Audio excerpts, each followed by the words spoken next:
Hey everybody, we are here to talk about program evaluation. So this is the very end of your semester experience with me, and I'm excited that we've been able to do so much together. So this was a great way to end the class.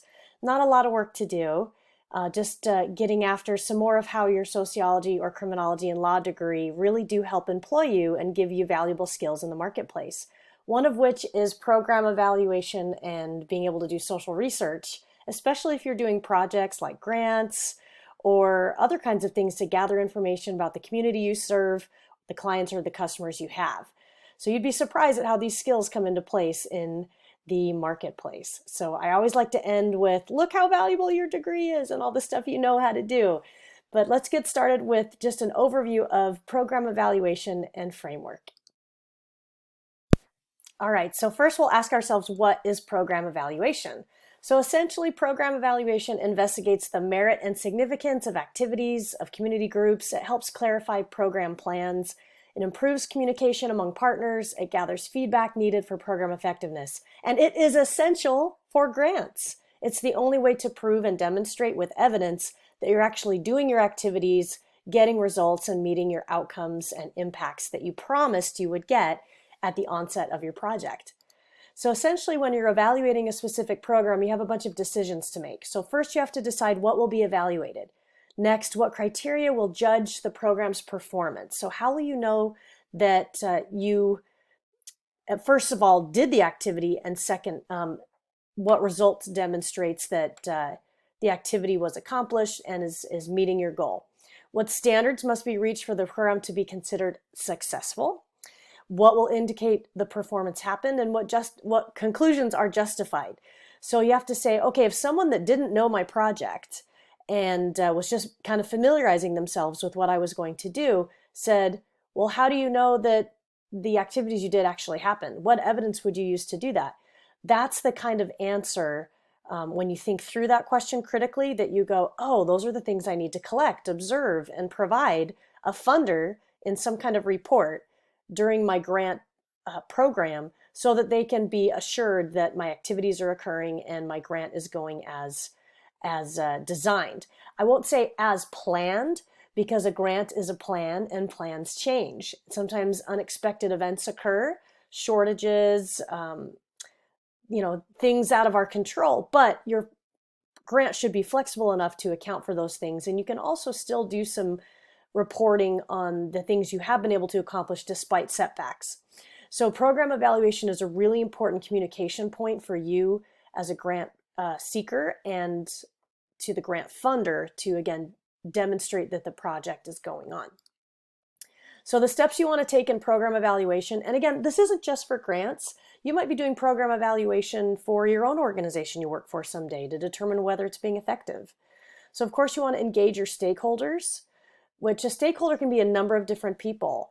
People you serve, partners you have, and it can be the community at large. It can also be maybe a governing body over your organization, board of trustees, board of regents.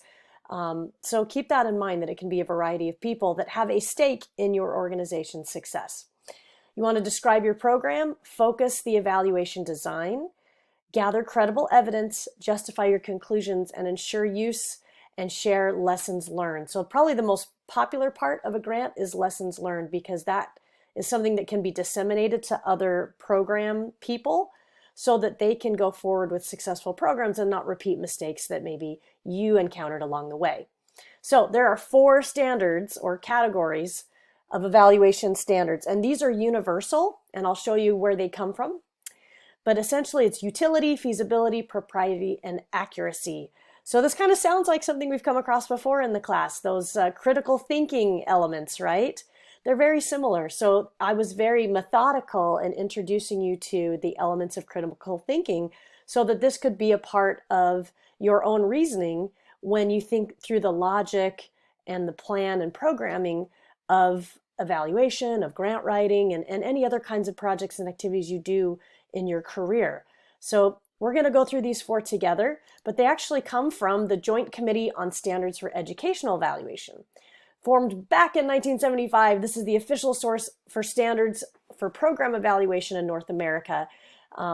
And it's used by many, many other countries as well. They've revised the standards, and you can go see these standards at evaluationstandards.org. They publish a book presented here, a guide for evaluators and evaluation users. So there are formal committees and nonprofits that develop evaluation guidelines that we follow. So first we'll talk about utility standards. So when we talk about utility, it's intended to increase the extent to which program stakeholders find evaluation processes and products valuable in meeting their needs. So what is the function? What is the value in doing this thing? These are the actual standards, okay? So it's U1 through U8. So they want to see the evaluator has credibility and attention to stakeholders, negotiated purposes, explicit values, relevant information, meaningful processes and products, timely and appropriate communication and reporting, and concern for consequences and influence. Again, this is a callback to those elements of critical thinking, a lot of the same kinds of ideas. So again, we want to demonstrate function and purpose with utility. I'm not going to read all of these because obviously there are quite a few, but you can see how it really gets after the essence of the program. So right here, when we talk about explicit values, they should clarify and specify the individual and cultural values underpinning purposes, processes, and judgments. So this is kind of how you are able to uncover these kinds of gems and jewels in your program to say, yeah, it has a lot of utility. Let's talk about feasibility now. Feasibility standards get after are intended to increase evaluation effectiveness and efficiency. So sometimes, as much as we would love to prove or gather evidence on some element of our project, sometimes it just isn't feasible, right? We have to be very realistic with what can be gathered and observed, especially in a limited timeline for a multi-year project. We may not be able to get after it. So this kind of helps us do that. So we look at 4 elements here: project management, effective strategy, practical procedures, contextual viability, and resource use. And so this is also where a lot of the critique happens in evaluation, to say, well, is that really the best approach or the best way to do that? And one way to strengthen your evaluation is to show that you're using industry standards or evidence-based best practices so that the funder and everyone involved in your project can have some reassurance that you're doing this in a way that is tried, tested, and true, and will deliver the results you're looking for. But again, we have to operate with practicality, right? And be very responsive to what's going on in the program. And sometimes data cannot be uncovered, but maybe there's another route to getting after that activity or that outcome we want to see. Then we also have propriety standards. So they are meant to support what is proper, fair, legal, right, and just in evaluation. So we're not going to break any laws doing this. We're going to make sure that we're doing this in an appropriate manner. So again, calling back to those critical thinking elements, appropriateness, right? And we're talking here in elements P1 through P7 about responsive and inclusive orientation, formal agreements. This is a callback to those MOUs that you did in your grant project, right? Formal agreements negotiated to make obligations explicit, take into account needs and expectations of clients and other stakeholders. So an MOU is not necessarily a contract, but it is an agreement that can demonstrate activities and action between different parties. And then also we talk about human rights and respect, maintaining the dignity of participants and stakeholders. So we're not here to exploit people or coerce people by nature of the activities we do or our project. We want to operate with clarity and fairness in addressing those needs and purposes. Transparency and disclosure, which is the whole point of evaluation. We want to make sure that we report our findings, our limitations, and our conclusions, unless doing so would violate legal and propriety obligations. So again, if there are confidentiality considerations to take into account, then certainly we have different methods to take care of that. Or if we need to use deception to get after a research element, then again, we have strategies and methodology to help with that. But you need to make sure you're reporting that those are things that you're doing. Because there are times where that is appropriate and times when that is not appropriate. And of course, we don't want to violate trust of research participants by disclosing their identity if undue harm would follow from that. Conflicts of interest. So we need to be honest and open about real or even perceived conflicts of interest that may compromise the evaluation. Are there some benefits someone's getting that or a kickback that maybe shouldn't be, or are they in a dual role, which limits their ability to fully engage in the program or project? It's those kinds of things. Are they representing another organization or using undue influence or power or the perception of power, where people feel coercion, where people feel compelled to do something they wouldn't ordinarily do? So again, conflicts of interest, you could take a whole class on that, but we want to talk about that in propriety. And then finally, fiscal responsibility, are accounting for all expended resources, complying with sound fiscal procedures and processes. You're not hiding any money. You're not squandering away your funds that have been invested in your program and project. This last one kind of goes more into the accounting, less to do with the project staff, more to do with the accounting office, but transparency is really, really important here. Accuracy standards, intended to increase the dependability and truthfulness of evaluation representations, propositions, and findings, especially those that support interpretations and judgments about quality. So if we're going to deem whether our project is useful or not, we want to get after really what the evaluation represents. There is some subjectivity here, but again, we can collect results and data that can support our own conclusions. And we, again, want to be very transparent about that, and we can feel confident in representing those results. So these are the accuracy standards: justified conclusions and decisions, valid information, reliable information. This is a call to research methods. For those of you that have had research methods class, either in sociology or criminology, we spend a lot of time talking about validity and reliability when we're getting our observations in place and collecting data. Explicit program and context descriptions. Information management, making sure we're using good systematic information collection, review, verification, and storage. We don't have any data breaches or leaks. We also look at sound designs and analyses, right? So they're appropriate and they're adequate for what we're trying to find out. Explicit evaluation reasoning, meaning that reasoning that comes from analysis of findings, interpretations, and conclusions. They need to be clear and very thoroughly, completely documented. And finally, communication and reporting should have an adequate scope and guard against misconceptions, biases, distortions, and errors. So you can see these have been well thought out for decades. These are the standards that we go by when we talk about evaluation. Now, again, this is just a way to really kind of foolproof your evaluation. And you can certainly go deeper by going back to the full textbook of program evaluation standards. If you want to go into evaluation as an industry, maybe you want to be a professional evaluator, which they are out there, and they're extremely valuable. Some of them work for major research firms, and others are more on a freelance basis that kind of go contract to contract and project to project. All right, so finally we'll wrap up with just choosing evaluators. So that's probably one of the most important decisions in program evaluation, making sure you find someone that knows what they're doing and doesn't mess things up.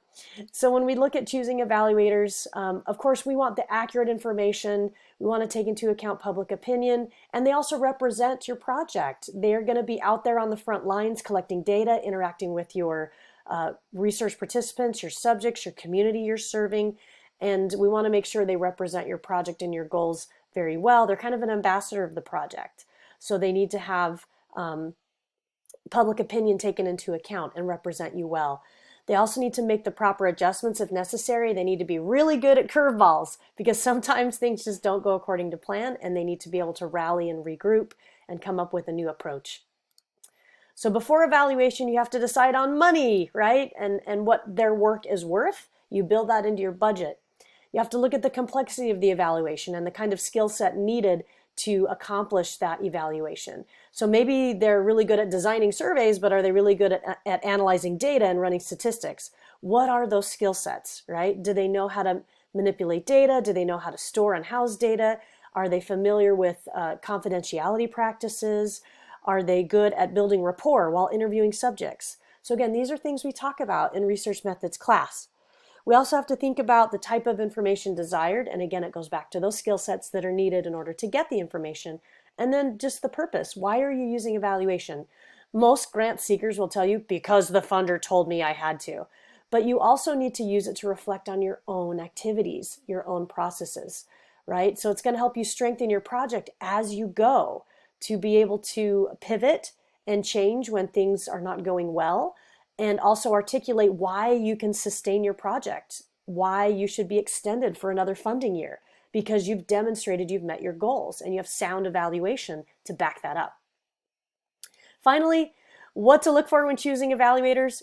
Obviously, you want someone who has no bias, that they can be very, very objective, not subjective in their observation. They are able to communicate with various people, again, having that good rapport. They like being with people. They're patient. They're good listeners. They're culturally sensitive because they're going to be around lots of different kinds of people from many backgrounds. They're able to treat everyone equally and without favoritism or kind of deliberation. We want to find someone that's able to keep all information confidential, and that they're committed to the evaluation, and that they are kind of held to the fidelity of the project. So I have actually been a professional evaluator before. They have to be brave to ask the tough questions that might be uncomfortable for other people in the room, to say, hey, how does this relate back to the grant project? If you can't demonstrate how this is relevant or worthy of the project, then why are we evaluating it? Because the funder is going to have that same question. So you're kind of there to question practices and defend the project and keep us going on the right track. If we start veering off in these different directions and deviating from the project, a good evaluator is going to spot that and say, we're not really going in line with what we promised. And or hey, if we're doing an activity, are we going to be able to collect data on that? Build that process into the activity itself. Save time, save resources, and be really efficient with what you're doing. So an evaluator is going to have an eye for how to collect data along the way, how to maintain fidelity to the project, and how to ask those questions that are a little uncomfortable sometimes, and defend and articulate a sound design. So hopefully you found this helpful, and we'll see you in the next lecture.